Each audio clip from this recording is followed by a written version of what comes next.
Yo, what is going on, guys, and welcome back to 365 Analytics. And today it is the official start of our 2026 NFL position ranking series, and it is day one. It is the first day of the series, and today we are going to be starting off on Monday, July 13th, with our top 10 cornerbacks in the National Football League going into the 2026 season. Before I do start this up, if you guys do enjoy, please like, subscribe to the channel, and turn post notifications for more content exactly like this. And without further ado, let's get right into the rankings with our top 10 cornerbacks in the NFL. Coming in at the number 10 position on the list, we have Chicago Bears cornerback Jaylon Johnson. And this guy, he's fluctuated across the list in the past few years now since I've done these rankings. Last year is my first official year doing it on YouTube, but I've ranked positions for a few years now. He's fluctuated a little bit. I think a few years ago I might even have had him as high as number 2 or 3. This guy's very good. His Achilles heel has literally been injuries. That's about it. This year I think he played about 8 games. He did not play a full season. But as you can see in these highlights, when he was on the field, he was a playmaker. I mean, you see that breakup on Jerry Jeudy right there. Very nice play. Wasn't a Pro Bowler this year, was a Pro Bowler in 2024. I expect him to be able to bounce back in 2026 if he has a fully healthy season, playing alongside Kyler Gordon. A little bit of a revamped, new and improved Chicago Bears defense in these past few years, led by Ben Johnson and Dennis Allen. So, yeah. So, coming in at number 10, Jaylon Johnson. Coming in at number 9 on the list, we have one of the more underrated players in the entire National Football League. It is Houston Texans' number 2 cornerback, Kamari Lassiter, former Georgia product. I believe he was a second-round pick in the draft. This guy's just improved every single year he's been in the league. One NFC executive in the consensus ESPN cornerback rankings going to the season said this guy is easily the best number 2 cornerback in the National Football League, and there is no debate about it. This guy's an absolute playmaker. Obviously, one of the cornerstones last year on the, in my opinion, the best defense in football last year. The Houston Texans defense plays alongside Derek Stingley, who we'll get into a little bit more after, but an absolute playmaker. Tall, lengthy, great at tackling. I mean, an absolute ball hawk, and he comes in at number 9 on the list, Kamari Lassiter. Coming in at number 8 on the list, when I was mapping out this list earlier, I did not realize he was a first-team All-Pro last year. One of the very best slot cornerbacks in the National Football League, the former Iowa product, Cooper DeJean. White cornerback, absolute beast, all jokes aside. Everybody remembers the pick 6 in the Super Bowl 2 years ago against Patrick Mahomes. Right from the jump, gets drafted by the Eagles, and is an absolute star. I think I have him rated as a number 2 slot cornerback in this list. I think I have one more slot above him. But, I mean, first-team All-Pro this past season, absolute beast. One of Vic Fangio's cornerstones, and an absolute invaluable piece on this Philadelphia Eagles defense. At number 8, he comes in, Cooper DeJean. Coming in at number 7 on the list, and the highest rated slot on the list, I believe, is your new Los Angeles Ram. Coming in an early offseason trade just before free agency, I believe, Trent McDuffie, the former Kansas City Chief, now a Los Angeles Ram. For a few years now, he's been considered the best or one of the very best slot corners in the league. An absolute cornerstone for Steve Spagnuolo. Want a new contract extension, he gets it from the Los Angeles Rams. Makes big money for a slot corner. And is going to step in very, very well as a cornerstone piece on Chris Shula's defense. Obviously, Chris Shula trying to become a head coach very, very soon in the National Football League. So, yeah. Trent McDuffie, best slot corner in the league, comes in at number 7 on the list. Coming in at number 6 on the list, we have another Philadelphia Eagle. This time is a guy in the same draft class as Cooper DeJean, the Eagles' number 1 outside corner. It is Quinyon Mitchell, the former Toledo first-round pick, and since he's been in the league from the jump, been an absolute outstanding player. I mean, this guy's an absolute beast, a very good boundary outside corner for the Philadelphia Eagles, kind of a do-it-all guy. There were some questions coming into the league out of Toledo, played Maction, so will he pan out? Was he a result of his opponents? Was he a result of his competition? But no, as you can see, that pass breakup of Emeka Egbuka, that's the kind of plays this guy provides on Sundays. Absolute beast. There he is again on the little hitch route, zig route, to the outside, immediate tackle on Emeka Egbuka. But yeah, the best corner on the Philadelphia Eagles, another team similar to the Houston Texans that will have 2 corners on this list. At number 6, Quinyon Mitchell. Now as we enter the top 5 on the list, we go to number 5, and it is a new Super Bowl champion, Devin Witherspoon. Again, you see kind of a do-it-all type of guy for the Seattle Seahawks defense for head coach Mike McDonald. And again, since he's entered the league, he's been an absolute beast. Former first-round draft pick. He can come off the edge and blitz. He's probably the best corner or one of the best corners in the league at doing that. That's one of his specialties. Obviously, as you can see right there, can play in coverage very, very well.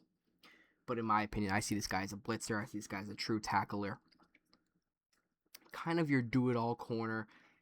He can play the boundary. He complemented Tariq Woolen very, very well last season. And obviously, a top 3 defense in the National Football League in Seattle. So, coming in at number 5, you have Devon Witherspoon. Coming in at number 4, I am done with the disrespect on this guy. At number 4, we have Sauce Gardner, the newly acquired, I guess, midseason. He was a midseason acquired. He was a midseason trade, but Sauce Gardner, Indianapolis Colt, former New York Jet, a guy who was once compared to Darrelle Revis. He was compared to this generation's Darrelle Revis in the Meadowlands, but has since been traded off Aaron Glenn's squad, is now an Indianapolis Colt, played with Indianapolis for the back half of last season. Dealt with some injuries when he arrived, but he was traded for 2 first-round picks, I believe, and a lot of people are saying the Jets fleeced him. I wouldn't say I necessarily disagree with that, but I'm done with the disrespect on this guy, Sauce Gardner. Obviously, he hasn't put up the similar stats that he did early in his career in the past 2 or so years now, but this man does not get targeted. He does not get targeted. He absolutely locks down number 1 receivers, and I mean, this guy is everything you want in a corner. There were size concerns coming into the NFL out of Cincinnati, but I mean, absolute beast. I think we're due for a bounce-back season from Sauce Gardner. Like, teams do not target this guy. He is that good, and that's why he hasn't been putting up the similar stats that he was earlier in his career. Coming in at number 4, Sauce Gardner. Coming in the top 3, you have the former Oregon product, New England Patriot, number 0, one of the best young corners in the National Football League, and he is due to get paid. It is Christian Gonzalez, a.k.a. Gonzo. When the New England Patriots drafted this guy out of Oregon in his rookie year, he went below Emmanuel Forbes of the Washington Commanders, and he was drafted very low, or I should say, much lower than he was expected to, and right then and there, everybody kind of knew it was a slam dunk pick, and he has turned out to be everything you could have hoped. This past season, I believe he was a Pro Bowler. I do not think he made the All-Pro team, which a lot of people thought he was robbed. Obviously, being the best player on the Patriots defense, arguably, you could also argue Milton Williams, I guess, but in my opinion, the best player and the cornerstone of the New England Patriots defense, and one of the driving forces to them really getting to the Super Bowl. And matter of fact, had an outstanding game in the Super Bowl, despite the Patriots' loss. Broke up multiple passes. The Patriots win that game. There's a chance that we're talking about Christian Gonzalez for Super Bowl MVP. He was that good in that game. Had a few huge pass breakups. And if it wasn't for him, there's a chance the Seahawks win by more than they did. So, yeah. One of the best corners in the league, coming in at number 3, Christian Gonzalez.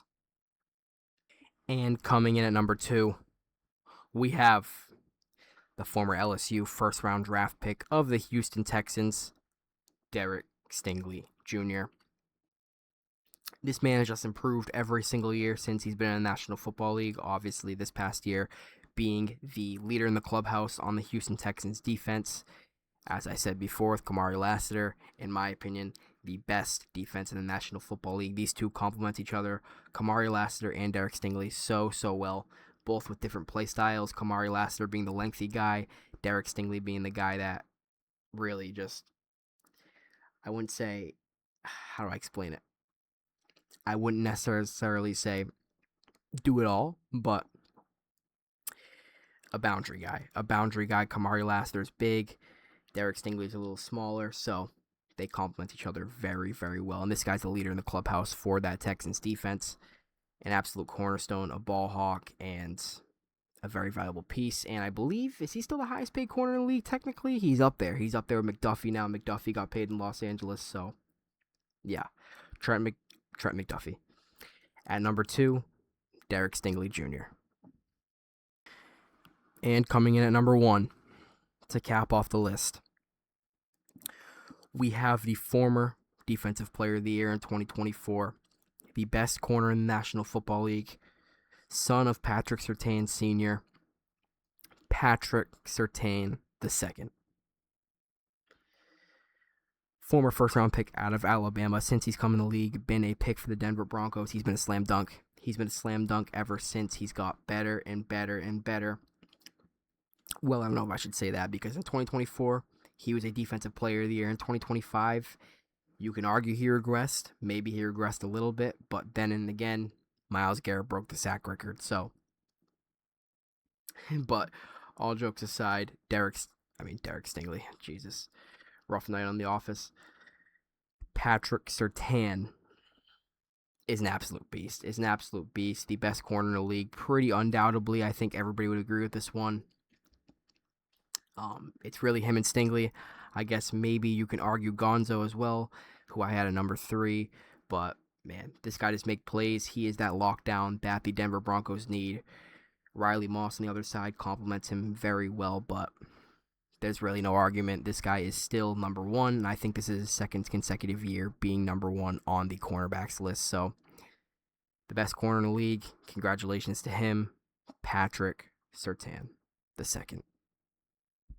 And the full list is as follows. Obviously, you can see my top 10 with Surtain, Stingley, Gonzalez, Gardner, Witherspoon, Mitchell, McDuffie, DeJean, Lassiter, and Johnson. And then I did 11 through 15, which was J.C. Horn of the Panthers, Denzel Ward of the Browns, Joey Porter Jr. of the Steelers, DJ Turner of my Cincinnati Bengals, A.J. Terrell of the Falcons. And then a few honorable mentions at the end with Marlon Humphrey, Tyson Campbell, Byron Murphy, Tariq Woolen, Alontae Taylor, and Diamador Lenore of the 49ers. But, yeah, that's day 1 of the NFL Position Ranking Series for 2026 with my top 15 corners. If you guys did enjoy today's video, please like, subscribe, turn on post notifications for more content exactly like this. And tomorrow, we will have safeties. Our top 10 safety rankings on the channel. And have a great night, and I'll see y'all next time.